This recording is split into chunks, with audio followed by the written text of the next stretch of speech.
Viva Cristo Rey, nomine Patris et Filii et Spiritus Sancti, amén. Comenzamos una nueva lista de reproducción en el canal Trono de Dios Maranatá Católico y vamos a centrarnos en la doctrina moral, según la Iglesia Católica, y espero que sea de gran provecho espiritual para todos aquellos que quieran asistir a este curso meditación, este curso catequesis, este curso católico.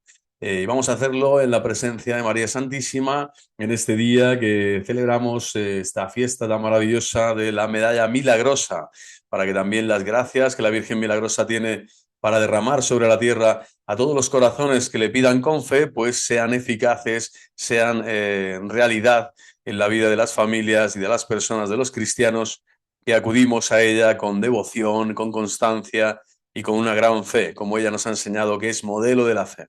Ave Maria, gratia plena, Dominus tecum, benedicta tu in mulieribus et benedictus fructus ventris tui, Iesus.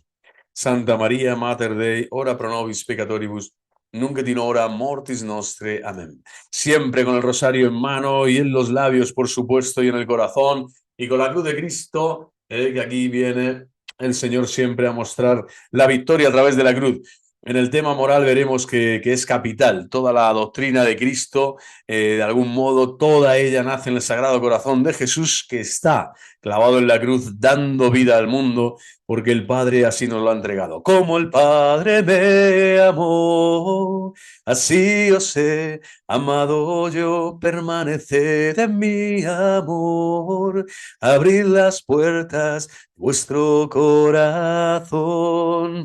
En este versículo del Evangelio se puede resumir toda la obra de la redención, de la salvación, del amor del Padre que por medio de Cristo en el Espíritu vienen a darnos vida y vida abundante. Quiero remarcar hoy, al inicio de cada sesión o de cada vídeo, siempre hago mención a alguna pequeña palabra de Dios que nos ilumine también el camino. Y hoy me he encontrado con la segunda carta de Pedro, en el capítulo 2, del 1 al 9. Dice algo tremendo, dice: Dios no perdonó a los ángeles que pecaron. Por eso es tan importante la moral católica. Porque fijaros, Dios no perdonó a los ángeles que pecaron. Al contrario, dice San Pedro, el primer papa de la Iglesia, los precipitó en las lóbregas mazmorras del infierno, guardándolos para el juicio. Aunque puso al seguro a 8 personas, dice también, contando a Noé, el pregonero de la justicia, tampoco perdonó a la humanidad antigua. Al contrario, mandó el diluvio sobre aquel mundo de impíos. A las ciudades de Sodoma y Gomorra las condenó, reduciéndolas a ceniza, dejándolas como ejemplo a los impíos del futuro. Pero salvó al justo Lot, atormentado por la desenfrenada conducta de aquella gente nefanda. Aquel justo, con lo que veía y oía mientras convivía con ellos, día tras día sentía despedazarse en su espíritu recto por sus obras inicuas. Sabe el Señor sacar a los piadosos de la prueba, y a los malvados, en cambio, sabe irlos castigando, guardándolos para el día del juicio. Palabra de Dios, te alabamos, Señor. Bueno, impresionante, ¿eh? Con esta sola carta uno se da cuenta de que la moral es importante y de que, ojo, el castigo de Dios mientras estamos en tiempo de merecer, siempre va a ser para purificar tu corazón, para que vuelvas a Dios, para que te arrepientas y para tener vida eterna. Dios no es un tema de, oye, te voy a castigar cada vez más para que sientas realmente que soy un Dios que castiga. No. Dios lo que te está diciendo con el castigo, por eso está diciendo que los ángeles fueron castigados porque no tenían la opción B o C o D, porque eran ángeles, espíritus que ya contemplaban la gloria de Dios y por lo tanto fueron precipitados a las lóbregas mazmorras. Veremos que en la moral cristiana católica siempre es una gran llamada a la conversión y podemos volver a ser rescatados por Cristo a través de la purificación de los pecados, del arrepentimiento, del propósito de la enmienda, de la confesión de nuestra culpa y por lo tanto del perdón del Señor que siempre nos va a dar, ¿no? Y que ojalá no sea esa situación nuestra tan perniciosa y tan patética de llegar a eso, a enterrar los talentos que Dios nos ha dado, a ser impacientes, a ser incorregibles, a ser soberbios y no querer enmendar nuestra posición, ¿no? Como yo de algún modo también he caído, todos hemos caído, pero sin embargo tenemos esa salida, que es la misericordia del Señor. ¿Para qué? Para no caer en esas lóbregas mazmorras, en esa segunda muerte que dice San Juan, en donde el Señor aguardará al juicio final para que unos sean condenados eternamente y se vayan con esos ángeles caídos, ¿no?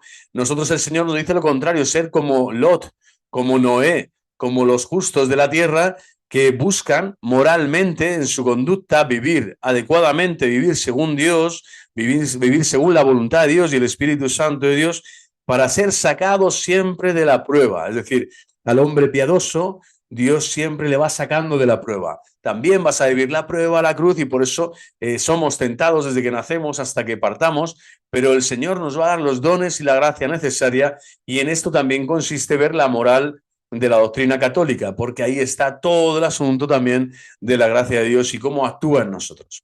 Bueno, pues con este inicio, con este prólogo, vamos a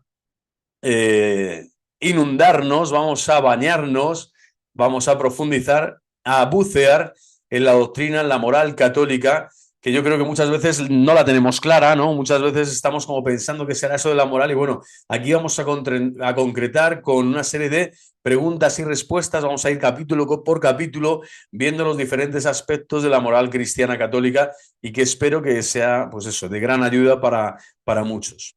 En la presentación, aquí vemos a la Virgen María orando con Roma en la Santa Sede, que sigue siendo la Santa Sede donde Pedro gobierna, enseña y santifica. Y aquí vemos que la doctrina de la Iglesia Católica pues nos dice claramente, hay una necesidad de una referencia segura y clara en este campo moral y es hoy muy sentida por los fieles católicos que a menudo entre tantas voces discordantes encuentran dificultades para discernir, esto es importante, el discernimiento, que es la clave, por así decirlo, de todo lo que vamos a vivir en el aspecto de la moral cristiana. Voy a resaltar esto en rojo, que así se ve más, para discernir. Esta es la gran clave. El discernimiento tiene que ser continuo, constante, porque ahí está el combate contra los malos espíritus, ¿no? Que no es contra la carne y la sangre, no solo el mundo, el demonio y la carne, sino sobre todo los malos espíritus que nos van a dar voces discordantes, ¿no? Nos van a decir contradicciones, ¿no? Con tanta alevosía, y sin embargo tenemos que estar atentos, alarmarnos rápidamente, formar la conciencia, tener formación cristiana para poder discernir y ver qué nos dice la enseñanza de la Iglesia al respecto, ¿no? De cualquier dilema moral que se nos presente, es decir, de acción, ¿no? De nuestras acciones, de nuestras obras. El magisterio ha salido al encuentro de esta instancia, dando al pueblo de Dios el catecismo de la Iglesia Católica, que todo el mundo debería tenerlo en su casa y comenzar a leerlo poco a poco. Es muy denso, pero es precioso y maravilloso en sus 4 partes, en el que la moral es tratada ampliamente. Después se publicó la encíclica Veritatis Splendor, de su santidad San Juan Pablo II, y por último la encíclica Evangelium Vitae, también de su santidad San Juan Pablo II, el año 95. En edición Estudio Dominicano han publicado recientemente un diccionario de moral católica, también en el año 94, esto es por quien quiera abundar en temas morales, ¿no? De forma, vamos a decir, pedagógica, sencilla, hecho para todos los públicos, a cargo del padre Jean-Louis Bourguès, actualizado en los últimos documentos, con los últimos documentos de la Iglesia. Ahora intentan ofrecer también un instrumento sencillo, práctico, accesible a todos, estructurado en preguntas y respuestas, síntesis de la moral católica de Divesa, la editorial con clara vocación de difusión popular de la palabra de Dios y de la doctrina de la Iglesia. Puede ahora poner al alcance de los católicos de habla hispana esta obra llamada a responder con sencillez y sentido práctico a cuantos interrogantes surgen en la conciencia del hombre de la calle. El orden de las materias es sustancialmente el del catecismo de la Iglesia Católica. Los números entre corchetes hacen referencia a la numeración de este libro para indicar la conexión intrínseca a los diversos temas. Yo estos números no los voy a colocar y bueno, vamos simplemente a avanzar. La moral católica, capítulo primero, parte primera, la moral católica. A ver qué significa, ¿no? Moral católica. La moral no es una jaula o una prisión, esto es lo primero, que quita la libertad. El conjunto de reglas, prohibiciones y mandatos que propone sirve, por el contrario, para custodiar la libertad. Esta es la primera cosa que tenemos que entender. O sea, la libertad se custodia a través de la moral. La moral, las normas, ¿no? La ley natural, la ley divina, la ley de la gracia, siempre está para custodiar nuestra libertad, para que nuestra libertad sea la libertad de los hijos de Dios, para que el hombre pueda alcanzar, por lo tanto, como individuo y como comunidad, su realización, su plena realización. Por lo tanto, nada que ver, esto es un bulo, es un tabú, es algo completamente fake, ¿no? Que la moral te coarta, te reduce, te aniquila, te destruye, ¿no? Nada que ver, ¿no? No es una jaula, te aprisiona, una prisión, te encierra, ¿no? Como las reglas, perdón, de la salud tienen como fin el garantizar nuestro bienestar físico, así las normas morales son las condiciones necesarias para conducir a la persona al pleno desarrollo de sus capacidades de conocimiento y de amor. O sea, es importantísimo para conocer bien la realidad, a Dios, al mundo, a los hombres, para conocerte bien a ti mismo, necesitas de la moral. La moral es precisamente, ¿no?, ese bienestar del alma. Dice aquí que no solo el bienestar físico, no es la salud, ¿no?, propiamente, pero es que la psíquica y la espiritual fundamentalmente tiene que ver con cómo te riges, cuál es tu conducta, cuáles son las normas que están rigiendo tu vida, tu acción concreta del día a día. Y si son normas buenas, justas, santas, son las normas de Dios. La moral católica son las normas que Dios nos pone para caminar por el camino recto y por la virtud, pues lo que vas a hacer es desarrollar plenamente, de forma plena, tus dos potencialidades, tus dos potencias del alma mayores, que es el conocimiento de la realidad y el amor según Dios, según la santa voluntad de Dios, es decir, con el amor de Dios, con la fuerza de Dios, con la mirada de Dios. Por lo tanto, fijaros hasta qué punto la moral es impresionante, es irreductible, es fundamental para poder ser un buen cristiano católico, ¿no? Y caminar en fe, en esperanza y en caridad hacia la santidad y la glorificación prometidas por Dios. Tomemos como ejemplo las reglas establecidas por la justicia. Aquí se hace una comparativa con las normas de las leyes de este mundo, ¿no? Si se respetan, se vive en una sociedad ordenada y pacífica. Si por el contrario no son respetadas, se dan gravísimos abusos, robos, homicidios, discordias, engaños, egoísmos de todo tipo, etcétera. Es decir, si la moral, ya solo a nivel de justicia social, al nivel de solidaridad, al nivel de respeto, de convivencia, solo a ese nivel ya de ley natural, si no se respetan las reglas sanas, las reglas buenas, las reglas justas, que como sociedad y como individuos estamos llamados a potenciar en nuestro día a día, en nuestra vida social, en nuestra vida personal y familiar y laboral, pues caeríamos en esto, ¿no? Por lo tanto, la moral está, seas creyente o ateo, son reglas que están siempre ahí. Vamos a ver cuáles son la moral católica que da ese paso a lo sobrenatural, a la revelación de Dios y a caminar en santidad y por lo tanto a potenciar todo lo que es contrario al abuso, al robo, al homicidio, a la discordia, al engaño, al egoísmo, no todo lo que es contrario en el fondo al hombre. Todo lo que es de Dios construye al hombre, edifica al hombre. Todo lo que es del hombre sin Dios denigra al hombre, perjudica al hombre, destruye al hombre.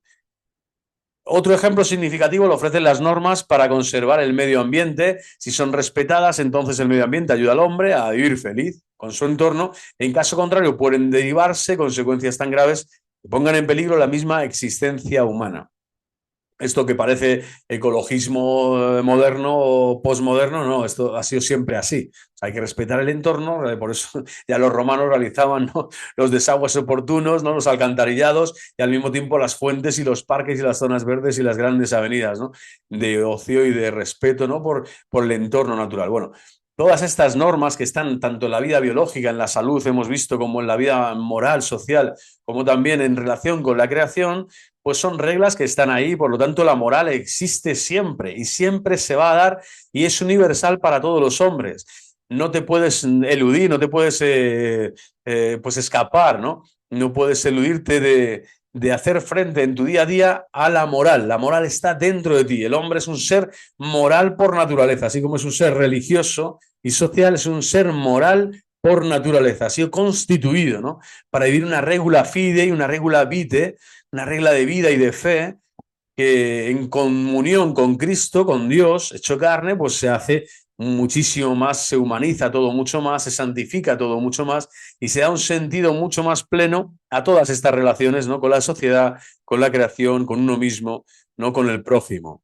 Las reglas, por lo tanto, como se ve, no obstaculizan, sino que facilitan y favorecen la consecución de los resultados si nosotros deseamos, ¿no?, y que nosotros deseamos que se den. Comprendamos así las palabras de Jesús. Si queréis o quieres entrar en la vida, observa los mandamientos. Por lo tanto, los mandamientos no son una cárcel, no son una vía de escape, no son algo que se inventan los hombres, no es una jaula, no es un sueño, no es algo irrealizable, no es una fantasía, no una utopía, no.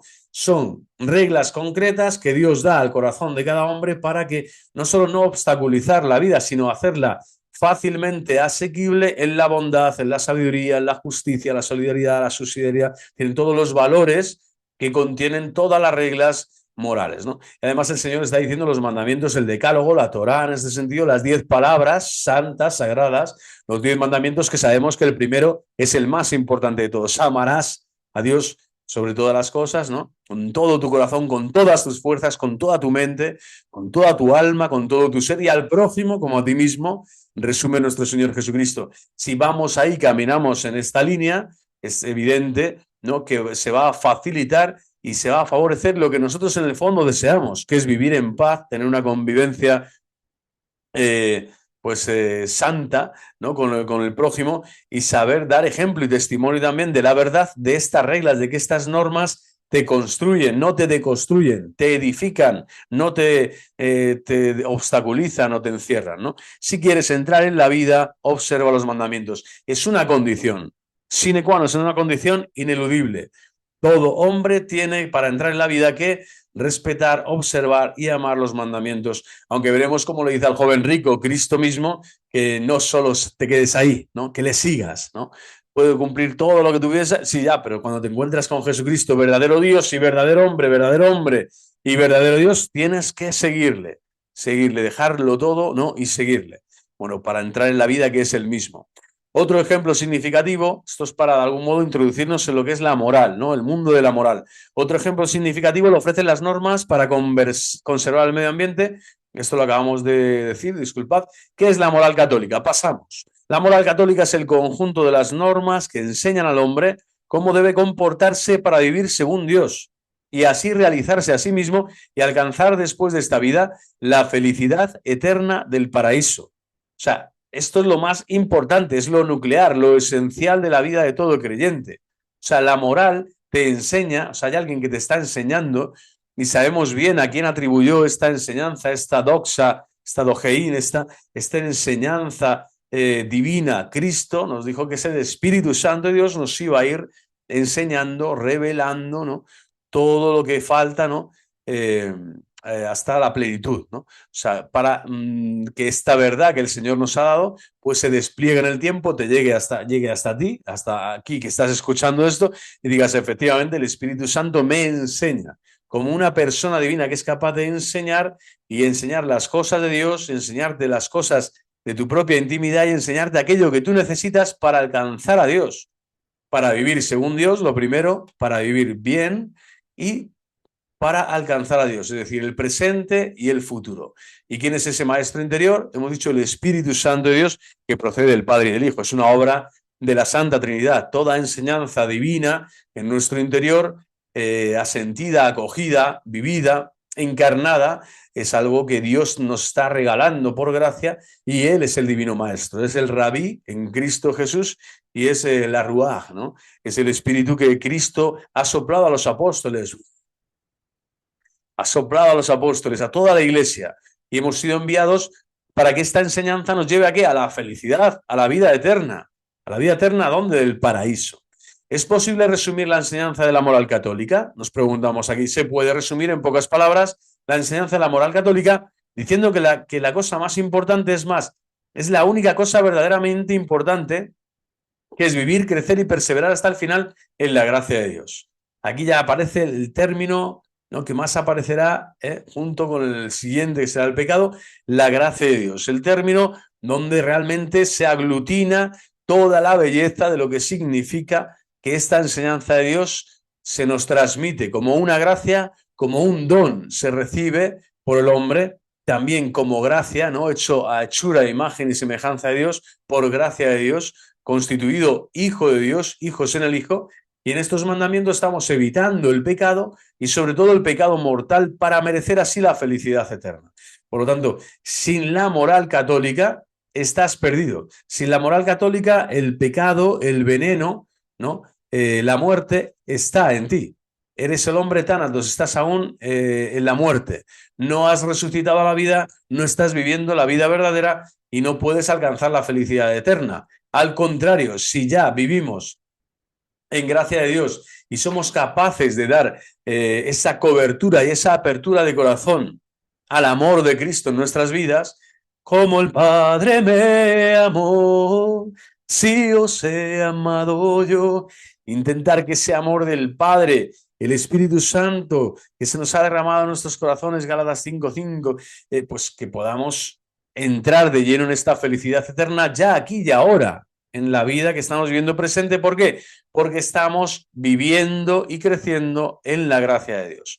Por lo tanto, todo lo que es moral tiene que ver con estos tres aspectos: vivir, crecer y perseverar hasta el fin. Perseverar hasta el fin. Por eso el combate cristiano es un combate moral. El combate cristiano es la moral del día a día, los actos concretos de amor de cada día para entablar este diálogo, ¿no?, fecundo con la gracia de Dios, que a través de sus mociones, de sus invitaciones a hacer el bien y a perseverar en el bien, rechazando el mal, podamos ser cristianos que al final merezcamos el premio, la recompensa, la remuneración justa y debida, ¿no?, de aquellos que merecen la felicidad eterna porque han sido obedientes, ¿no?, porque han sido amantes, han sido adoradores en espíritu y en verdad. ¿De quién? ¿Y de quién es? De Cristo mismo, que se hace ley, se hace norma. Pero esta norma y esta ley es precisamente la ley de la gracia. Y veremos en qué consiste, es en hacer lo que Él nos dice. Vos amici me estis, si feceretis coallego principio vobis. Somos sus amigos si hacemos lo que Él nos pide, lo que Él nos manda. Y por lo tanto, bueno, aquí se resume la enseñanza de la moral católica. Nada más y nada menos, vivir, crecer y perseverar en la gracia de Dios para que así, observando los mandamientos y evitando el pecado, sobre todo el pecado mortal, podamos merecer la felicidad eterna.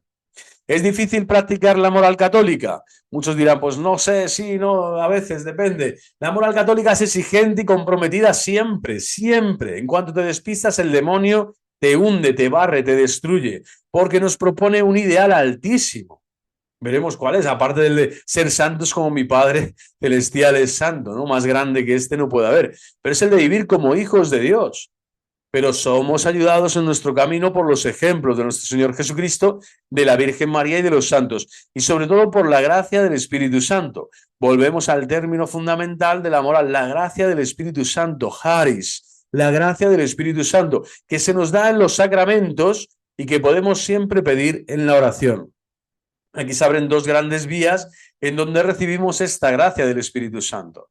Dos grandes vías increíbles, ¿no?, que siempre tenemos que estar atentos a en nuestra vida ordinaria, especialmente el domingo, Día del Señor, a recibir los sacramentos, la Sagrada Confesión o penitencia en caso de que la necesitemos, y con su debida compunción, arrepentimiento y propósito de enmienda, la Sagrada Eucaristía, recibir el cuerpo, sangre, alma y divinidad de Cristo con las debidas disposiciones del alma, y por lo tanto después, día a día, estar siempre en permanente oración, ¿no?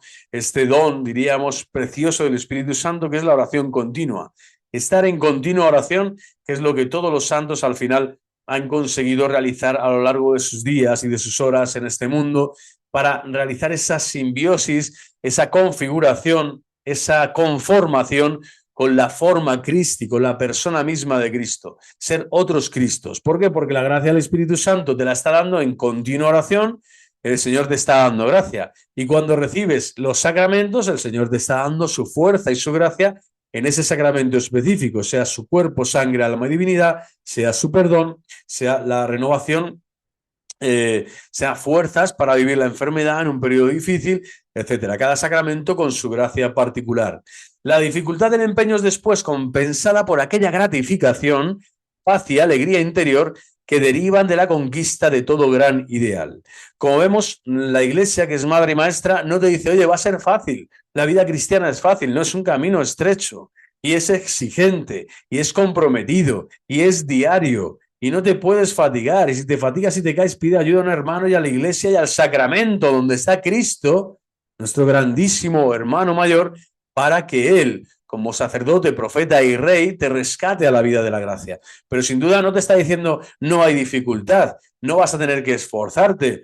tranquilo que va a ser todo, ¿no?, un camino de rosas, todo lo contrario. Dices un gran ideal y es tan maravilloso enamorarte de este gran ideal, que es vivir con Cristo y como Cristo vivió, que el Señor no va a dejar de derramar su gracia, la gracia del Espíritu Santo, y fijaros, por supuesto, con la ayuda de la Virgen María y de los santos, para que tú, caminando en la vida de los sacramentos de la Iglesia y con la oración como el fundamento, la oración personal como el fundamento de tu vida religiosa personal, el diálogo con Dios, la escucha de su palabra, retener lo que Él te dice, ¿no?, y actuar según su voluntad, bueno, pues estos son los medios de santificación que el Señor te pone en medio para que digas, vas a poder hacerlo, no te voy a abandonar. Es un ideal exigente, comprometido, pero yo siempre estaré contigo, ¿no? Y ego vici mundum, ¿no? Yo estaré contigo, yo he vencido al mundo, así como yo he vencido al mundo, tú también conmigo lo vencerás. Pasamos al segundo capítulo. Yo creo que ha sido, bueno, es un capítulo breve de introducción a la moral, pero que aclara ciertos aspectos que a veces no sabemos por dónde tirar, ¿no? Parece una moral abstracta, general, pero sin duda es particular, porque es interesante ver cómo la moral te coloca ya en este parámetro de la batalla, ¿no?, del conflicto con el pecado, de la necesidad de la gracia y de los sacramentos y de la oración personal, ¿no?, como un ideal donde hay que esforzarse, y te está diciendo que el Espíritu Santo siempre te va a enseñar y que sin la moral no alcanzamos la vida eterna y por lo tanto la moral es fundamental. Sin la moral estamos perdidos, estamos desorientados, no tenemos brújula, ¿no?, y el barco está sin velas, no podemos caminar, vamos hacia el precipicio. Con la moral, por lo contrario, no estamos caminando con el león de la tribu de Judá, con el vástago legítimo de la estirpe de David, con el resucitado, ¿no?, que nos da la vida. Las acciones humanas, segundo aspecto, segundo capítulo dentro de esta catequesis, que hoy será breve. Vamos a dar 2 capítulos por vídeo. Las acciones humanas, vamos a por ello. Las acciones humanas, la moral se ocupa de las acciones humanas. Las verdaderas acciones humanas son aquellas que dimanan de la libre voluntad del hombre. O sea, la libre voluntad tiene que estar siempre, ¿vale? No puede haber coerción de ningún tipo, no puede haber aletargamiento completo y total, no sedación de lo que significa, ¿no?, la libre voluntad del hombre, porque hemos visto, ¿no?, la segunda carta de Pedro al principio del vídeo, que esa responsabilidad, ese corresponder o no al amor de Dios de los ángeles, ¿no?, a unos les propició la entrada definitiva en el cielo y en la gloria de Dios, ¿no?, los ángeles buenos, pero hubo un tercio de ángeles que cayeron y que se petrificaron en ese mal que habían decidido, en ese espíritu de rebeldía. Es decir, con voluntad propia, personal, estos ángeles merecieron el infierno, ¿no?, creado por Dios para ellos, porque no querían corresponder al amor de Dios. Por lo tanto, esta libre voluntad está siempre, ¿no? Y la moral precisamente se trata de esto, de tener un acto meritorio o un acto vicioso, un acto demeritorio, un acto punible, culpable. Pero el hombre es verdaderamente libre. Muchas veces se pregunta a las personas, ya, pero ¿eres libre realmente o no? ¿Hasta qué punto tal? Ciertamente sí, e inequívocamente. O sea, tienes que decir, la Iglesia, su moral católica, defiende siempre y en todo momento la libertad del hombre. Otra cosa, veremos qué le condiciona, cómo son esos condicionantes y por lo tanto va a haber atenuantes, eximientes en cierto sentido y también va a haber agravantes, ¿no? Agravantes dentro de cada acto, pero eso Dios lo juzgará viendo los corazones, viendo a las personas, su estado, su necesidad y su momento, ¿no? De salvación, vamos a decir. Pero eres libre, siempre un hombre libre, consciente, con libre voluntad, propia voluntad, pues efectivamente es libre inequívocamente. No eres un robot, no eres un cyborg, no estás alienado, ¿no? Alienado con el mal espíritu. Algunos sí, parecen efectivamente zombies hoy en la realidad, cuando se detesta, se rechaza a Dios de la vida personal, del corazón, pues probablemente acabe siendo eso, un autómata, ¿no? Un psicópata que estás dedicado a las cosas del mal y a las obras del mal. Es decir, te has convertido en un demonio encarnado, es decir, pero que nunca lo serás, no eres angélico, sino que eres una persona humana. Por eso tenemos que ser muy precavidos y decir, bueno, Señor, me has dado la libertad, la voluntad libre, la libre voluntad, para ejercerla según el mérito, según el bien, según la bondad de tus presupuestos, de tus propósitos, de tus mandamientos, de tus reglas. Y si así lo hago, efectivamente tendré el premio merecido. Pero si no lo hago así, yo mismo me encerraré, yo mismo me iré a esa caverna oscura ¿no? Que es mi propio infierno de necedad y de estupidez, de soberbia, al fin y al cabo. Puedo querer, por lo tanto, una manzana o una pera, o también no querer nada. Es decir, los distintos condicionamientos, familia, escuela, costumbres, en la mayoría de los casos no quita la libertad. Pero decimos, en la Iglesia Católica siempre te dirá que sí que la limitan, claro que sí. No es lo mismo nacer en una familia, no sé, agasajada con toda clase de necesidades cubiertas que vivir en una miseria real fuerte, no sé, en las favelas, en las villas de Buenos Aires o en situaciones de guerra o de malestar social en muchísimos países, ¿no? Del África o de Asia. Es decir, las condiciones sociales también influyen, por supuesto, en la psicología y el espíritu de las personas para obrar de un modo u otro, pero jamás te va a quitar el Señor la libertad y jamás podremos culpar al Señor de que nuestro entorno, familia, escuela o costumbres tal, adquiridas, no reclamen en nuestra conciencia una respuesta hacia el bien. Me explico, o sea, ningún condicionamiento puede ser tan fuerte y tan letal como para que tú decidas el mal. Si lo decides, eres tú el que lo decides. Eres tú el que apuestas y el que quieres ir, ¿no? Tentar a Dios por satisfacción propia, como hacía el demonio en el desierto a Cristo mismo, le tientas porque no sabe hacer otra cosa el tentador, siendo un mentiroso, siendo un asesino, un homicida desde el principio, no sabe hacer otra cosa, pero no está realizando nada, ¿no? No está limitando en nada a Cristo Jesús, que le está diciendo calla y vete, ¿no? O sal de él, sal de aquí. Es decir, el poder de obrar el bien jamás va a ser de algún modo quitado, ¿no? Por Dios y por su gracia. Otra cosa son ya personas que hayan perdido el uso racional, es decir, el uso de la razón, ¿no? Habitual, normal, ¿no? Que no es que ya lo hayan perdido, ¿no? Esto ya se trata, estos fenómenos en otro aspecto. Ahí ya no estamos hablando de libre voluntad, porque hay personas que sí, por sus enfermedades psíquicas, por otra serie de motivos, sí que puede haber, ¿no? No condicionamiento, sino literalmente que se ha perdido esa libre voluntad para decidir, ¿no? Si es una manzana o una pera, o para decir, no, no quiero saber nada ahora, no quiero ni manzana ni pera. Bueno, eso ya es otro tema, ¿no? Las demencias seniles, ¿no? Etcétera. Por lo tanto, es necesario afirmar que la libertad de base permanece. Esa libertad de base permanece y todos tenemos la experiencia. No obstante, los condicionamientos, como decimos, de que podemos obrar según nuestro arbitrio, ¿vale? Por lo tanto, siempre según nuestro arbitrio. Somos nosotros los que decidimos, aunque haya miles, ¿no? Cientos o decenas de condicionamientos a nuestro lado, ¿no? Dentro de nosotros. Admitiendo, pues, que la verdadera acción humana es aquella que es libre, la moral no mira si nuestra acción es importante o no, si es eficaz o no, si es aplaudida o no. Fijaros, la moral no va a decir esta acción, qué importante es esta acción. No sé, he salvado a un niño, ¿no? De ser atropellado. O qué eficaz es esta acción. He conseguido, no sé, financiar una escuela en un país pobre, ¿no? En Nigeria, en Guinea Ecuatorial. O si es aplaudida o no, si las personas miran eso que has hecho o no, si eres reconocido o no, si recibes algún tipo, ¿no? Pues eso, de prebenda de este mundo, de aplausos de este mundo o no. No. Aquí, si la acción que estamos realizando es buena o es mala, de esto se trata. La moral solo va a ver si esa acción es buena o mala.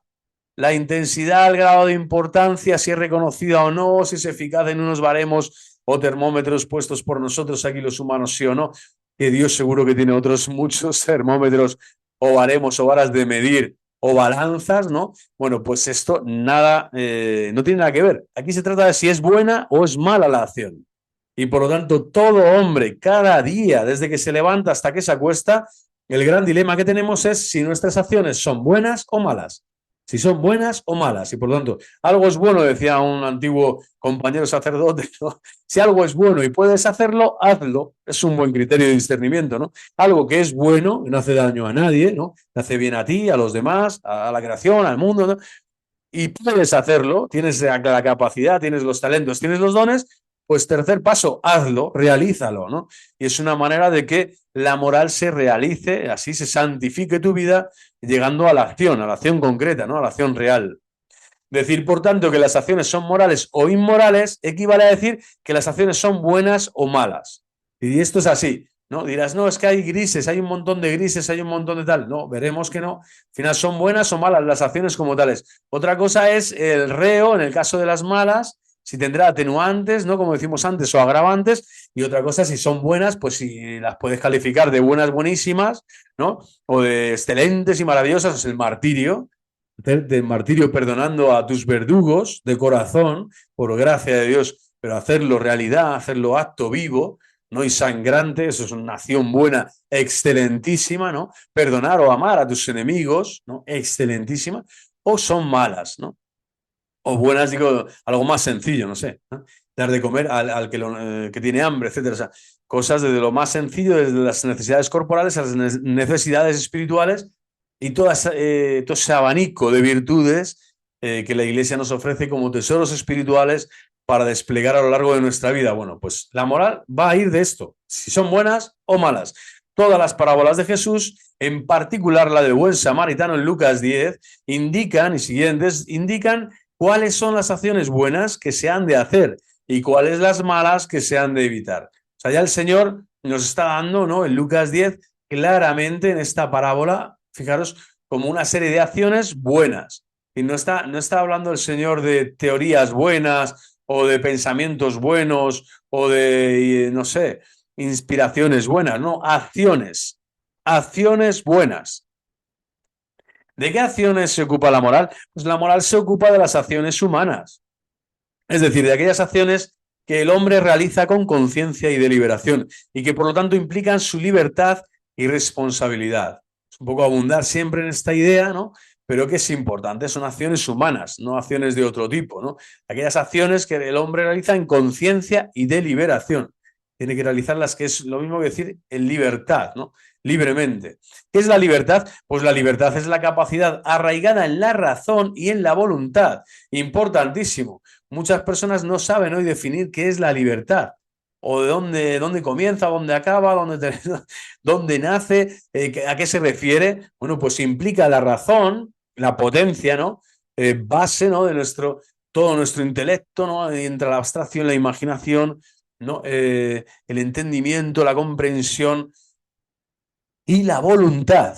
La voluntad, el querer, ¿no? Y la práctica de esa voluntad, es decir, todos los deseos, las decisiones que se toman, ¿no? Esa otra potencia maravillosa que es para obrar o no obrar, o bien de hacer una cosa en vez de la otra.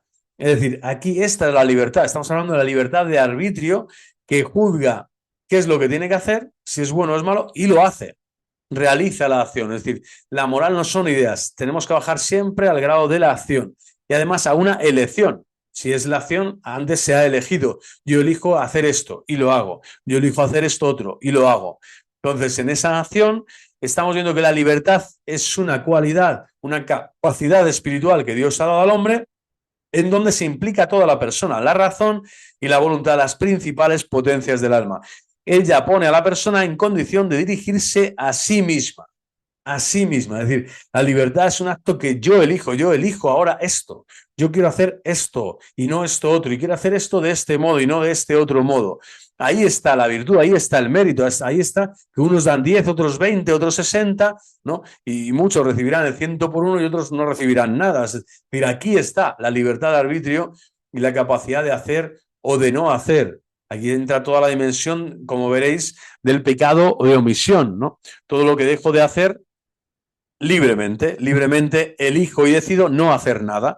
Bueno, pues estás dejando de hacer una acción que ya en sí mismo es una acción. La acción de no hacer nada o no hacer algo que podías hacer ya entra dentro también del terreno de la moral cristiana, de la moral católica. ¿Existen factores que pueden mermar la libertad? La libertad y la responsabilidad del hombre pueden ser disminuidas o anuladas por la ignorancia, por la violencia, por el temor o por varios condicionamientos psíquicos o sociales.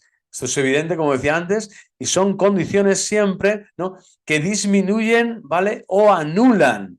Llegan a anular en ciertos aspectos, como hemos dicho, en el aspecto sobre todo en el condicionamiento psíquico, ¿no? Cuando una persona completamente ha perdido la torre de control por demencia, por incapacidad, no sé, ha tenido una operación, se ha quedado en un estado difícil, ¿no?, de volver a razonar, etcétera. Es decir, puede un ictus, ¿no?, cualquier cosa y tal. Por violencia, por temor, por ignorancia, pueden ser ya más bien condicionantes, ¿no?, que disminuyen, no tanto que anulan, sino que disminuyen, ¿no? Porque al final aquí siempre uno tiene la salida, ¿no? La salida de que realmente su razón y su libertad puede estar condicionada, pero no determinada como para negarse a hacer algo malo. Nunca te pueden decir, no, es que yo estaba obligado a matar a esta persona, ¿no? Yo estaba obligado a denunciar a este inocente, ¿no? O yo estaba obligado a decir, crucifícale, crucifícale, ¿no? Cuando estás crucificando la justicia, la santidad de Dios. Es decir, todos son culpables, ¿no? Cada vez que obramos el mal. Pero sí que se puede disminuir mucho cuando estamos en entornos de violencia, de alta violencia, donde también la ignorancia entra de lleno, ¿no? Una persona por no saber, pues bueno, pues nadie la ha formado, nadie le ha enseñado las cosas de Dios, de cómo proceder, cómo realizar, ¿no? Mejor, pues todo el mundo, ¿no? De cómo cuidar su cuerpo, cómo cuidar su alma, en la doctrina moral de la Iglesia, y por lo tanto esa ignorancia disminuye mucho, mucho, ¿no? Y imaginémonos en los indígenas, por ejemplo, los incas, los aztecas, los mayas, ¿no? Que muchos podían estar deformados en su conciencia por la cultura de aquel momento, por lo que religiosamente pretendían vivir o lo que les querían transmitir las élites, ¿no? Religiosas, etcétera, y podían haber deformado de tal forma también su cosmovisión del mundo y de la historia y de su propia dignidad, ¿no? Entonces ahí hay siempre una ignorancia, pero como digo, disminuye, ¿no? No, o anula en caso grave, pero casi siempre es casi siempre diría el 90%, siempre es por ignorancia, por violencia, por temor, se disminuye esta responsabilidad y esta libertad, pero la tienes. La tienes porque es una base antropológica. Dios te ha hecho libre, con libertad de elección y con libertad de acción, ¿no? Por lo tanto, de pensar también, de razonar y de querer algo. Y ahí, pues eso ante Dios somos responsables. Ante Dios, que es quien nos va a juzgar, ante nuestro Padre Dios. La ignorancia atenúa siempre la responsabilidad de una culpa, importantísimo esto, un poco lo que estaba tratando ahora. La ignorancia atenúa y hasta quita la responsabilidad de una culpa en la medida en que ella misma no es culpable. Es decir, si hay un acto culpable, desde luego ahí no hay ignorancia. O sea, tiene que haber una ignorancia supina, tremenda, increíble, ¿no? Para decir, oye, que efectivamente es que no hay culpa. Pero si en la medida en que no es culpable ahí se atenúa mucho, bueno, pues ahí se podría decir que hay una ignorancia que se atenúa, porque no es culpable, ¿no? La persona de hacer aquello que ha realizado, ¿no? Por lo tanto, la libertad está muy disminuida. Pero estos casos son muy particulares y, como dirías, son mucho menores, ¿no? En cantidad y en cualidad en el día a día, ¿no? de la vida ordinaria. También las pasiones disminuyen la responsabilidad. Las pasiones, esto es, aquellas emociones o movimientos de la sensibilidad que empujan a obrar o reaccionar de modo instintivo. Las pasiones de modo instintivo. Aquí entraría, ¿no? El fruto del Espíritu Santo, que es el dominio de sí, es el que nos ayuda, el dominio de sí, el control, el autocontrol, ¿no? Bueno, esto es una gracia que Dios da, es un fruto del Espíritu Santo que nos ayuda a no vivir del instinto. Disminuye la responsabilidad solo cuando son padecidas involuntariamente. Es decir, no puedo decir yo es que tengo mucho instinto, mucha testosterona, mucho ímpetu, soy muy pasional, ¿no? Pues no sé, a este le atropellé, al otro le rompí, a este le robé. No, o sea, eso es un absurdo, ¿no? Entonces disminuye la responsabilidad solo cuando son padecidas involuntariamente. Involuntariamente, un acto, una reacción, por miedo tal, he hecho tal cosa, he movido tal cosa y alguien se ha caído. Es decir, tiene que ser un acto prácticamente casi inconsciente, diríamos, ¿no? Donde se percibe realmente que el instinto, no ha sido casi ni cotejado, no ha llegado ni a la razón, ¿no? Entonces es como que no te ha dado tiempo a reaccionar o a pensar o a calibrar la acción que estaba realizando. Cuando por el contrario son alimentadas voluntariamente, que son la inmensa mayoría de los actos de este mundo pasionales elegidos libremente, ¿no? Pues, y en concupiscencia, ¿no? Si son malos, o en dominio de sí, si son buenos, pues de ordinario aumenta la responsabilidad. Es decir, las pasiones no solo disminuyen la responsabilidad, sino que la inmensa mayoría de los actos lo que hacen es aumentar la responsabilidad, ¿vale? Esto, pues es importante que lo sepamos, es importante que lo sepamos porque nadie se puede justificar así ante Dios, ni ante el prójimo, ni ante sí mismo. Por eso conviene confesarse y realizar una confesión de los pecados íntegra, sincera, en donde realmente se denota la madurez de nuestra fe. que es, oye, yo he pecado por esto y por esto, y esto lo he hecho y he alimentado esto voluntariamente. Aunque sí era algo pasional, era algo tal, mi instinto, mi temperamento aquí es más fuerte, no sé, dije esta palabra más tal, pero al final soy yo el que la estoy diciendo y me hago responsable de ella. No estoy aludiendo a que, no, es que como mi instinto en ese momento estaba en un grado superlativo, yo estoy exento, ¿no? De culpa y de pecado. No, es un pecado, ¿no? Y puede ser graves, ¿no? Cuando se falta la dignidad del prójimo, cuando se difama, cuando se calumnia, cuando se grita, cuando se insulta, ¿no? Todo lo que hacemos con la palabra, etcétera, ¿no? Por decir un instinto, ¿no? La vez del verbo, ¿no? Está el instinto pasional de la carne, el instinto del ímpetu, de la imaginación, es decir, tener control, ¿no? De tu vida anímica y espiritual bajo siempre una responsabilidad y siempre tenemos que estar en combate permanente, ¿no? Con estas pasiones que siempre están también ahí azuzándonos, ¿no? Y tentándonos en nuestro interior. ¿Cuál es el influjo de los hábitos sobre la responsabilidad? Importante pregunta. Vamos a ver el influjo. Como las pasiones, así también los hábitos pueden disminuir o aumentar la responsabilidad según sean sufridos involuntariamente o bien cultivados voluntariamente. Es decir, está diciéndote que el hábito es una puerta hacia el Espíritu Santo, abierta para que el Espíritu Santo entre y obres el bien, o abierta a los demonios, al mal espíritu, para obrar el mal. Y que en la medida que estés luchando, combatiendo a los demonios para realizar un hábito de bien, bueno, pues será más involuntario aquel acto, ¿no? Irresponsable, aquel influjo que venga sobre ti tendrá menos fuerza. ¿Por qué? Porque estás haciendo un hábito de bien. Si por el contrario no estás realizando un hábito de bien y estás cayendo cada vez más en un hábito maligno, lo lógico es que voluntariamente, ¿no?, estés sufriendo también el mal de ese hábito pernicioso y por lo tanto la consecuencia, la acción es mala, es responsabilidad tuya, ¿no? No es un tema de que lo sufro involuntariamente, no. Lo que estás es que has hecho un hábito de mal y lo estás sufriendo voluntariamente. O bien has hecho un hábito de bien y lo que estás es creciendo voluntariamente en el bien. Bueno, por los hábitos, por lo tanto, tiene un influjo tremendo, ¿no? Y el hombre, como sabemos, es un ser de hábitos. Los hábitos, ¿no? Aunque el hábito no hace al monje, sí que los hábitos edifican al hombre, ¿no? Constantemente y día a día. ¿En base a qué podemos decir que una acción humana es buena o mala? La bondad o no de una acción humana depende de tres factores, tenemos que aprenderlos: el objeto, las circunstancias y el fin. Y el fin.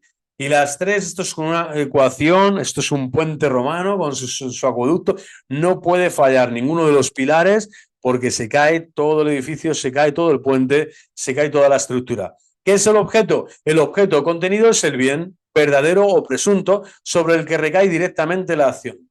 El bien sobre el que recae una acción. ¿Vale? Por ejemplo, el bien, dar de comer al hambriento. Estoy dando de comer a un hambriento. Ahí está el bien, es la acción bondadosa, el objeto es este, la acción de dar de comer a alguien que tiene hambre. Tengo que decir, es buena, verdaderamente y presuntamente es buena esta acción. Bueno, ahí está el objeto. ¿Qué son las circunstancias? Son las diversas situaciones que se unen al objeto contenido, modificándole en una cierta medida el valor moral, ¿no? Y veremos si estoy dando de comer, no sé, en una selva tropical, sin nada que darle, y yo te doy lo último que tengo para mí. Veré si estoy dando comida que no es mía en la Cáritas parroquial, pero que lo estoy haciendo con una sonrisa y con generosidad, y estoy anunciando el Evangelio con este acto de amor dentro de la vida de la Iglesia, o simplemente son unas circunstancias de abundancia, donde tengo de todo y lo que me sobra, pues lo estoy dando. Bueno, pues las circunstancias podrán ser unas u otras, pero son buenas, es decir, están dentro del marco de lo que es bueno. Son circunstancias buenas, ¿no? La cosa es que yo voy a dar de comer, sí, sí, pero le voy a dar veneno, le voy a dar algo que le hace mal o que no, que yo no he mirado, que está podrido, ¿no? Ahí las circunstancias, ¿no? Aunque sea un momento delicado, un momento difícil, bueno, esas circunstancias, momento de guerra, momento, hay que ver, ¿no? Si las circunstancias son malas, ¿no? Ahí ya entraría el discernimiento, ¿no? Para ver que ese factor no es bueno y por lo tanto la acción ya no sería buena. ¿Qué es el fin? El fin, llamado también intención, es aquello a lo cual tiende el hombre al realizar una acción determinada. O sea, el fin, a lo que yo tiendo. ¿Cuál es mi fin? Que ese hombre coma, que crezca, que tenga salud, que no se muera de inanición, ¿no? Pues por ejemplo, ¿no? Entonces ahí se dan las tres circunstancias: objeto bueno, circunstancias buenas, positivas, vamos a decir, convenientes, que convienen, que son acordes, son adecuadas a la justicia, al bien, y el fin es bueno. Ahí se dan los tres componentes, ¿no?, de una acción moral buena. Y si falla alguno de ellos, como digo, alarma total, y peligro, amenaza. ¿En qué modo estos tres factores actúan para que una acción sea buena o mala? Para que una acción determinada sea moralmente buena, deben ser buenos los tres factores. Por el contrario, para que sea más o menos mala, basta que sea más o menos malo uno solo de ellos. Es decir, aquí ya comienza, ¿no?, la maldad, que aquí parece que tiene como un grado, ¿no?, más o menos mala, ¿no?, pero da igual, te está diciendo ya hay algo malo y por lo tanto es mala, es confesable, es punible, hay un castigo, hay algo que no está bien, ¿no? Bueno, pues más o menos malo, uno solo de ellos. Como somos humanos, esto lo tenemos entremezclado, pero a la hora de confesar, a la hora de formar nuestra conciencia, a la hora de enseñar la moral a nuestros hijos, a las personas que conocemos, tenemos que advertir todo esto. ¿Para qué? Para discernir, tener ese discernimiento que hemos dicho antes, para que la regla de vida y de fe en nuestra vida personal, cotidiana, sea acorde a la voluntad de Dios, para que la regla de vida y de fe de nuestra alma esté acorde, sea la misma regla de vida y de fe que Dios nos propone para crecer. Por lo tanto, no tiene que haber nada de cizaña. La cizaña tiene que ser extirpada, ¿no?, al menos del objeto, de las circunstancias y del fin. ¿Que me gustaría que fueran otras circunstancias? Bueno, sí, pero sí que sean suficientemente buenas, loables, para decir, no, aquí esto es bueno, ¿no? Pero si hay algo que es malo, pues claro, determinas ya que la acción pueda caer en manos, en las garras del mal espíritu, y que al final ni siquiera ese fin que tú pretendes conseguir se consiga bien. ¿Por qué? Porque una vez que uno se cae, ¿no?, ya sea el fin, sea las circunstancias, probablemente, pues eso, todo se ennegrece, ¿vale? Es algo bueno, como digo, que se ha convertido en un mal, ¿no? Yo estaba dando de comer, sí, pero he dado de comer algo que estaba podrido. Bueno, pues es un mal, ¿no? Que sea más o menos malo uno solo de ellos. No es cierto que lo que cuenta es solo la intención. Una intención buena no puede jamás hacer bueno aquello que en sí mismo es malo. El fin no justifica los medios. O sea, esto es evidente, ¿no? Hoy en día, en este mundo positivista, posmoderno, completamente lacayo de las planchas masónicas, pues lo que hace es todo lo contrario, ¿no? Está diciéndote que el hombre es el que crea la realidad o piensa cómo la realidad es, ¿no? Crea la rex, ¿no? No es el intelecto el que se adecua a la cosa, ¿no?, a la res, sino que ahora es el intelecto el que piensa cómo es la cosa y le dice a la cosa lo que tiene que ser, ¿no? Entonces se está inventando la realidad. Esto es completamente diabólico y falso. Por lo tanto, ninguna cosa que salga de mi mente heterológica, pensando en la realidad, lo que me rodea, ¿no?, va a cambiar eso que la naturaleza es de aquello que me rodea. Eso que es una piedra, un árbol, una persona, un perro, una planta, no, o sea, no va a cambiar la naturaleza. Entonces, las intenciones, yo puedo tener esa intención buena, oye, yo no quiero hacer mal, yo voy a hacer esto y lo voy a hacer con esta intención, sí, pero si es el objeto, no lo estás viendo bien porque ya estás diciendo que es otra naturaleza. Si además las circunstancias no son las que son, el fin tampoco va a ser el que tú esperas, aunque hayas tenido una intención buena. ¿Por qué? Porque estás eligiendo mal, estás viendo mal. Esto es el pecado más grosso, porque al final no tienes la ciencia del Espíritu Santo de Dios para ver a Dios en todas las cosas y en todas las cosas a Dios, viendo la bondad de Dios en las cosas verdaderamente creadas por Él y no dejándote, ¿cómo es?, difuminar, enturbiar por las rayas, por la ceguera espiritual del mal espíritu, del demonio. Que el demonio no te engañe, básicamente. Entonces no puedes disfrazar de una intención buena algo que es terrible, ¿no? Yo, por ejemplo, caí en el sedevacantismo y dices, oye, pues estoy disfrazando de una intención buena, que es salvar almas, es dar gloria a Dios, es salvaguardar y custodiar el depósito de la fe, la vida de la iglesia, defender a Cristo, que es el mayor amor de mi vida.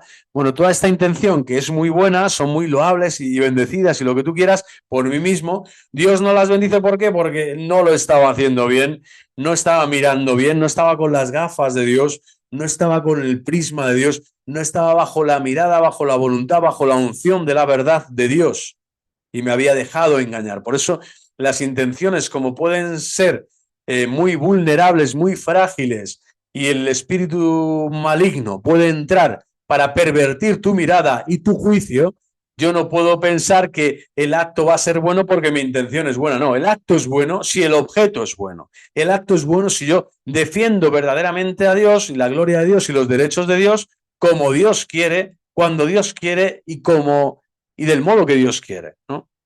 Que es lo que Dios quiere, no lo que yo quiero. Entonces esa intención tiene que ser siempre purificada y por lo tanto no es cierto que lo que cuenta es solo la intención, para nada. La intención tiene que ser acorde al objeto, ¿no? A la naturaleza bondadosa del objeto, a la naturaleza bondadosa de las circunstancias, a la naturaleza bondadosa del fin. Hay pues acciones que jamás es lícito, dice aquí, realizar ni siquiera con las mejores intenciones. Yo tengo una mejor intención, acabar con el cáncer en el mundo, pero para eso, para acabar con el cáncer, tengo que, no sé, asesinar a 4.000 millones de embriones congelados, ¿no? O algunos que estén, ¿no? En vida, ¿no? Personas que viven. Bueno, pues en el caso en el que el objeto o contenido de la acción sea intrínsecamente malo, jamás es lícito quererlo. O sea, es que ni siquiera tienes que quererlo, tu intención ya tienes que repudiar ese pensamiento maligno porque te saca de la realidad. Te estás creando una realidad inmoral, una realidad inmoral que va contra la moral de Dios, por lo tanto contra tu felicidad. Todo lo que va contra Dios, en vez de decir contra Dios, va contra mi felicidad. Porque mi felicidad es hacer lo que Dios me pide, lo que Dios me manda, lo que Dios me invita a realizar. Vivir de su amor, vivir en la verdad. Bueno, ni siquiera es lícito quererlo, dice, y ni siquiera con las mejores intenciones. Por ejemplo, jamás es lícito en ningún caso matar a un inocente, como os ponía un poco el caso este tanto estrambótico, ¿no? El cáncer, pero bueno, que podría ser, imaginaros, ¿no? Viene la pandemia, no sé, algo terrible, tal, a la Tierra, una gran plaga y solo, no sé, tienen que morir más de la mitad de la humanidad para salvaguardar a otros, ¿no? Que vengan en el futuro y tal, y hay que hacer ese sacrificio, ¿no? Mira, matar a un inocente no se puede, chao, o sea, pase lo que pase, en manos de Dios estamos, la historia es de Dios, la vida es de Dios, es sagrada, y no, el hombre no puede hacer de Dios secillo, ¿no? Para hacer lo que le da la gana, que eso cuando hace eso, ¿en qué se convierte? Pues eso, el hombre sin Dios se convierte en un demonio más de esos que van a ir al mismísimo infierno. Bueno, entonces matar a un inocente no se puede, ¿eh? Hay líneas rojas que son parte de la moral. Por mucho que te hablen de intención, no, la intención es buena, tal, el aborto en este caso entra de lleno, no, yo tenía buena intención, no es que mi intención no era tanto el niño, sino era yo porque no estaba preparado o preparado para ser padre en este momento y tal, no sé, bueno, si Dios lo ha querido, es Dios que prevalece sobre tu conciencia, sobre tu intención, sobre el objeto que tú puedas inventarte con tu mente, que tantas veces, como digo, está ofuscada, sofoca la conciencia y además se extralimita, es decir, se cree Dios. Y tú no eres Dios, eres una criatura. Y por lo tanto, la moral está para acotarte, para ponerte también esos límites, esas líneas rojas por las que dice, oye, si circulas por aquí, todo va a ir bien. Pero si quieres cambiar el paso, cambiar el ritmo, cambiar de carretera, irte por otra montaña, te vas a caer por el precipicio. Entonces también la moral te avisa de esos peligros, ¿no? Para que tu conciencia nunca la pongas por encima de la conciencia de la Iglesia, por encima de la conciencia de Dios mismo, que te enseña, que te forma, que te educa es el Padre y Maestro de nuestra vida y de nuestra alma, ¿no? La conciencia, por lo tanto, ¿qué es la conciencia? Bueno, la conciencia es el juicio de la razón mediante el cual la persona valora si la acción que va a realizar o que ya ha realizado es buena o mala. Como digo, aquí no puedes caer en esos condicionamientos tan terribles de la violencia, hemos dicho antes, ¿no? De la ignorancia, del miedo, ¿no? De los condicionamientos psicológicos, psíquicos, para caer en esto, ¿no? En esta tentación de que yo ahora considero bueno lo que es malo y malo lo que es bueno, ¿no? Por eso hay que formar el juicio de la razón y la conciencia tiene que venir formada, pero sabemos que tiene una gran base de bien y de bondad, que por eso la ley natural está inscrita en el corazón de todo hombre y por eso no se justifica así como así, no el decir, oye, no, que yo no soy culpable, que no tengo la culpa, que esto no, o que no veo esto claro y por lo tanto voy a hablar esto. No, si tú escarbas, si tú rezas, si tú te colocas delante del espejo de Dios, de su mirada santa, en oración, si acudes a las personas a las que tienes que pedir consejo, esto lo digo cuando hay dudas, cuando tienes que discernir algo, sin duda alguna que vas a salir de ese entuerto, de esa encrucijada, de ese malestar que provoca siempre ¿cómo decir?, disentonía, ¿no? La deformación, la falta de armonía, que es no saber qué hacer. No sé qué hacer, estoy en duda, estoy en zozobra, estoy quebrado por dentro. ¿Qué puedo hacer aquí? No sé hasta qué punto, no sé discernir. Bueno, pues aquí está, que la conciencia te va a hablar, te va a dar un juicio de razón, pero la persona, cuando eso lo valora, si sigues con dudas, una conciencia dudosa, que las hay muchas y debería haberlas cada vez más, porque hoy en día es al contrario. No solo hay una conciencia que no es escrupulosa, que no solo y no es dudosa, sino que está deformada. Hoy hay una conciencia alevosa, diría yo. La conciencia, la inmensa mayoría de los hombres tiene una conciencia de alevosía, de decir, aunque esto esté mal, va, lo hago. O sea, aunque si lo importante es que nadie me vea, que nadie me pille, ¿no? Cuando Dios lo ve todo. Entonces, es absurdo, ¿no? Es ridículo el hombre infantil. Cuanto más infantil es, más ignorante es, menos adulto en la fe es, pues se convierte en ese niño cabezón, dictador, caprichoso, ¿no? En ese Peter Pan que piensa que la vida es eso, es volar a donde quieres y como quieres, cuando lo que haces es no caminar en la vida, en la santidad, y confundir constantemente, ¿no?, los niveles de la bondad y de la belleza con el nivel del mal, de la iniquidad, del pecado, de la mentira, de la zozobra, ¿no?, de la angustia, de la esclavitud.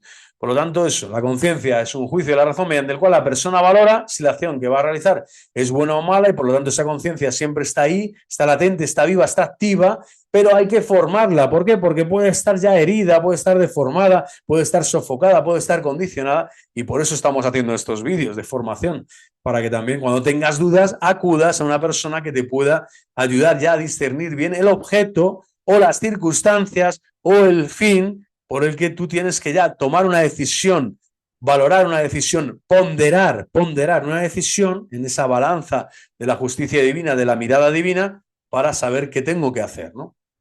¿Cómo se puede calificar la conciencia? La conciencia puede ser verdadera, recta o falsa, errónea, no hay más. Esto es como el bien y el mal. O es verdadera o es falsa. O sea, no hay medias tintas, no hay grises, no. O es verdadera, recta o es falsa. Si es verdadera, el Señor te va a soplar, el Espíritu Santo, lo que tienes que hacer en cada momento. Si es falsa, estás haciendo caso al mal espíritu y no estás obedeciendo lo que el Señor te dice, ¿no?, que tienes que hacer. Entonces esa conciencia hay que buscar una conciencia recta, una conciencia verdadera, una conciencia formada en Cristo. ¿Qué significa esta distinción? En la doctrina social, ¿no?, de la Iglesia, la doctrina moral de la Iglesia, la doctrina dogmática, en toda la doctrina de la Iglesia. ¿Qué significa esta distinción? Pues que la conciencia es verdadera o falsa según que su juicio concuerde o no con la verdad objetiva de la ley moral.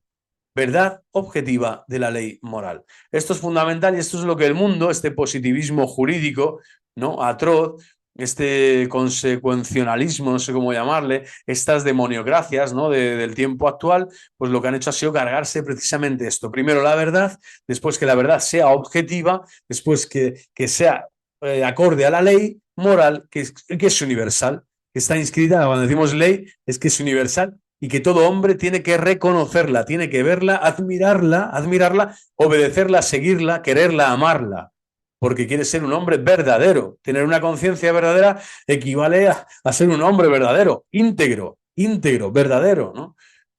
Bueno, pues esa conciencia es verdadera o falsa según concuerde o no.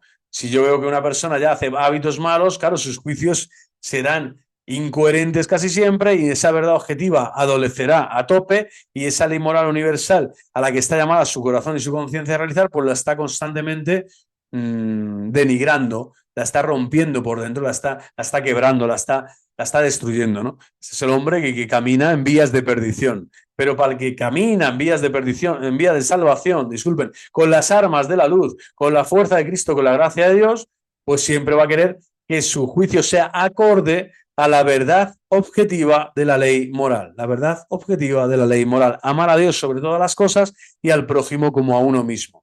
Y esto ya dilaga, se expande y se ramifica en miles, ¿no?, en miles de acciones cada día y en cada momento. ¿Es siempre pecado ir contra la conciencia? Sí, es siempre pecado. Sí, es siempre pecado. Y el pecado es grave si el objeto o contenido de la acción es juzgado como grave.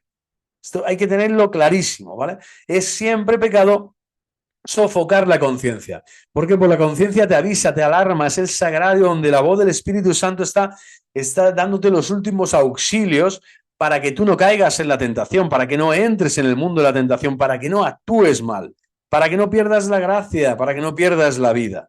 Entonces, siempre es pecado ir contra la conciencia. Y el pecado es grave si el objeto contenido de la acción es juzgado como grave, ¿no? Y por eso nos confesamos. El pecado, ¿no? De pensamiento, palabra, obra y omisión. Por esto. Y cada vez que he pecado, sea de pensamiento, palabra, obra y omisión, no sea en el amor a Dios, en el amor al prójimo, en actos de amor conmigo mismo. Es decir, cada vez que hay pecado, yo lo que estoy haciendo es mal juzgar y por lo tanto estoy pecando contra mi conciencia. ¿Por qué? Porque yo no puedo decir que mi conciencia no me ha avisado. Al contrario, la estoy sofocando, la estoy reduciendo, la estoy asfixiando. Yo quiero ahogar mi conciencia para pensar que, bueno, no pasa nada. Le quito importancia, le quito hierro, le quito, ¿no? Después lo barnizo la acción y digo otra serie de cosas, ¿no? Porque pretendo, no sé, justificarme, pretendo escapar de la realidad cruda de mi pecado, de mi culpa, pretendo pensar que sí, que estaba en mi derecho de, ¿no? De hacer, de dejar de hacer, cuando lo que estás es sofocando la conciencia, como digo, y destruyéndote con el pecado que vas a cometer. Por lo tanto, ¿es siempre pecado ir contra la conciencia? Sí, es siempre pecado. Y pocas personas van a confesarse y dicen, oye, me arrepiento de que he sofocado mi conciencia, de que he querido autoengañarme, he querido aparentar lo que no soy en el sentido de, ¿no? de hacer cosas que en el fondo mi conciencia me estaba diciendo que no, que es Dios mismo a través de mi conciencia, ¿no? Me estaba alertando y me estaba avisando. Se sigue la propia conciencia si es de buena fe, pero se realizan acciones objetivamente malas, se comete pecado. Importante, si se sigue la propia conciencia, si es de buena fe, pero se realizan acciones objetivamente malas, ¿se comete pecado? Claro, se comete pecado cuando se es culpable de la propia ignorancia o de la consiguiente incapacidad de dar una correcta valoración de las propias acciones.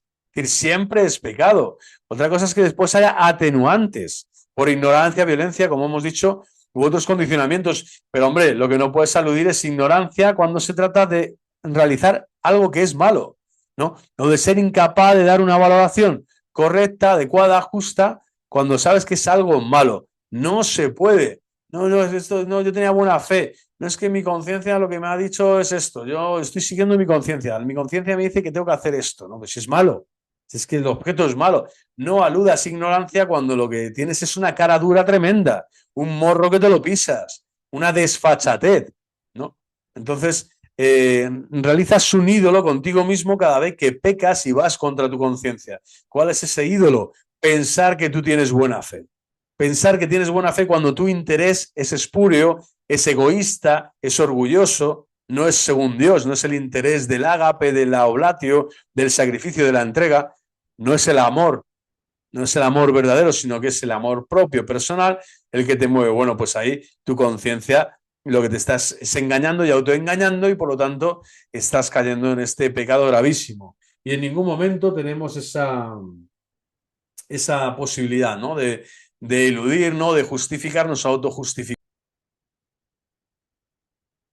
Muy bien, y esto ocurre a menudo porque no todos se preocupan de instruirse y de educar su conciencia. Importantísimo.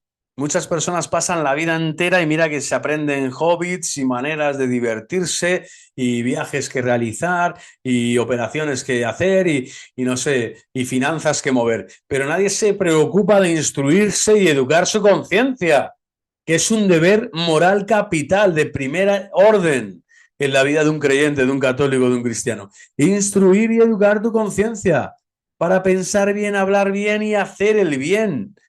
Y para eso tiene que ser educada. ¿Por qué? Porque realizas, quieras o no, de forma automática, de forma habitual, de forma a veces esporádica y no, pero da igual, realizas pecados veniales que te están llevando muchas veces al pecado mortal y que en el fondo es porque hay una falta o una carencia de formación de tu conciencia.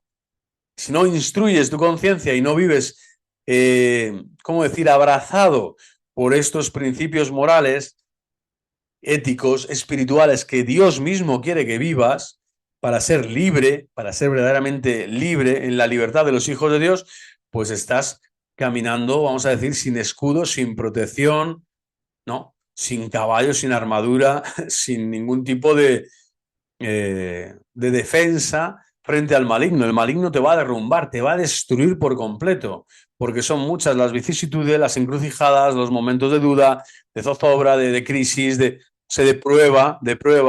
Como decía la lectura de San Pedro, ¿no? Lot fue probado, sí, pero al ser un hombre piadoso, estar en constante oración a Dios, pues fue rescatado, ¿no? En la prueba, dice Dios, no te mete en la prueba, sino que te rescata de ella, te ayuda a salir. Pero te ayuda a salir si te formas en esa conciencia, si te dejas instruir por el Espíritu Santo de Dios en la oración, en la vida de la iglesia, en los sacramentos, en la vida sacramental y en la doctrina, ¿no?, que el Señor te quiere dar a través de la Santa Iglesia. ¿Cómo se educa la propia conciencia? Pues aquí lo vemos siguiendo y profundizando la enseñanza de la Iglesia, que es nuestra madre en la fe y ha sido encargada por nuestro Señor Jesucristo de instruir a los bautizados en la verdad. Instruir a los bautizados en la verdad. Y a los que no están bautizados, pues instruirles para que alcancen, ¿no?, la conversión y el bautismo, y desde ahí ya comiencen a formarse en otros parámetros, con otra visión, con la cosmovisión de Cristo, no con la mente de Cristo, como dice San Pablo, para caminar en la verdad, ¿no?, en la verdad de los hijos de Dios. ¿Qué debe hacer el que se encuentra en la duda de conciencia, que antes también aludía, ¿no?, el pedir consejo, el dejarse ayudar, etcétera? Quien se encuentra en la duda de conciencia, antes de obrar debe esclarecer la duda. Es decir, no puedes obrar, fundamental. Párate, frénate, escapa de la acción, no puedes decidir todavía. Estás en una duda de conciencia. Hay que discernir, hay que pararse. Tienes que tomar tiempo, respirar hondo, contar hasta 3, hasta 10 o hasta 1000, lo que necesites para que Cristo, que es buen pastor, vuelva a tomar a esta ovejita descarriada, le sane la herida que necesita sanar en diálogo con la Iglesia, con nuestra Madre, la Santísima Virgen María Inmaculada, que a través de sus pastores, a través de los catequistas, a través del director acompañante espiritual, a través de las personas que más te quieren en tu familia y que más formadas están, te puedan dar luz y te puedan dar salida a esa duda de conciencia de la que ahora estás de algún modo por la que ahora estás siendo herido, estás siendo rodeado. Jamás es lícito realizar, por lo tanto, una acción si se duda que sea pecado. Importantísimo axioma también de la moral. Jamás es lícito. O sea, ya no te dice solo inmoral, sino que no es lícito, ¿no?, si se duda porque es pecado. Esto arremete muchísimo contra el mundo de los sedevacantes, ¿no?, a los que yo desde este canal les suelo llamar la atención todo lo que puedo y más, y corregir públicamente, porque sé que están en este error. Muchos de ellos dudan y tienen esta duda porque la certeza que ellos tienen es tan frágil que se la tienen que retroalimentar constantemente, diciendo barbaridades, pensando tropelías de toda clase y buscando argumentaciones completamente descarriadas, ¿no? ¿Por qué? Porque no es lícito. Es que no es lícito hacer lo que están haciendo, una falsa defensa de la fe, ¿no?, si tienen duda, y además es que es pecado. Es pecado no solo el hacerlo, sino que al dudar y seguir haciéndolo, estás cayendo cada vez más y más y más y más y más. Y esa certeza solo te la da Dios a través de su Santa Iglesia, de sus santos pastores. No puedes recibirla de forma infusa, ¿no?, de forma con esa virtud del Espíritu Santo tú directamente, porque eres un iluminado especial, que no tienes nunca dudas, ¿no?, y que además ahora sabes a ciencia cierta, ¿no?, a ciencia espiritual cierta, qué es lo que hay que hacer. No, tú vas a tener dudas y dudas de conciencia y te vas a meter en líos, y cuando estés entre zarzas y espinos, el Señor te va a decir: oye, mira, estás con muchas zarzas y muchos espinos porque te has metido tú solo en esta dimensión del pecado. Porque si hay duda de aquello que está realizando, y todas las afirmaciones de los sedevacantes y heréticos y cismáticos de todo pelaje que han crecido en la vida de la Iglesia en estos últimos años, en donde yo he estado durante años, gracias a Dios, ¿no?, y a su santa misericordia ya he salido, pues desde luego esa acción ya es no solo pecaminosa, sino que sigue siendo pecado. Se sigue produciendo ese hábito, ¿no?, tremendo, vamos a decir, lascivo, corrosivo, ¿no?, que no permite al Espíritu Santo decir: oye, para ya, sal de él, stop, frena, date tu tiempo de reflexión, sedevacantes, herejes, cismáticos de todo pelaje. Parar un poco, descubrir que no es lícito realizar esta acción deliberada de afirmar y de mal confirmar, ¿no?, en la mentira cuando tienes duda, cuando está la duda del pecado. Y cuando tienes unas certezas que son subjetivas, porque tu conciencia no está formada en la conciencia de la Iglesia, pues lo mismo, no tienes el derecho, no hay licitud, no hay moral buena, bondadosa, que te construye, que te edifique, ¿no? Sino que estás también dentro de esta dimensión del pecado. El próximo día seguimos con el capítulo donde veremos también más abundantemente lo que es el pecado, y hasta aquí pues merece la pena este inicio fulgurante y con muchas ganas de afrontar toda esta dimensión de la moral en nuestro mundo, que hoy no solo es inmoral o amoral, dirían algunos, sino que realmente está caminando en sendas tantas veces de injusticia, no de iniquidad, de abuso, de todo tipo de tropelías, y sobre todo muchas de ellas, eso como digo, justificándose en la ignorancia, en el yo no sabía, o en el, no sé, el miedo al que dirán, o en incluso en la vanidad, ¿no? De recibir más o menos aplausos, tal. O sea, cuando es absurdo. Al final, Dios es quien nos va a juzgar, la moral es de Dios, la moral es un camino de libertad hecho a la medida de tu felicidad, aunque tiene esfuerzo, como hemos visto, y compromiso, y es un altísimo ideal el que todos los santos ha enamorado a todos los santos, desde los primeros apóstoles llamados por Cristo hasta los últimos santos y mártires de la Iglesia, pero que vale la pena, perdón, vale la pena vivir hasta el final. Perseverar en esta moral es perseverar en la felicidad del tiempo y de la eternidad, en el tiempo y en la eternidad. Pues que viva Cristo Rey, que Dios Todopoderoso, Padre, Hijo y Espíritu Santo, nos sigan concediendo la gracia de caminar bajo la realeza, bajo el imperio de nuestro Cristo amado, del único adorable, del alfa y el omega, el principio y el fin. ¡Viva Cristo Rey! ¡Viva el corazón inmaculado de María! Y hasta la próxima.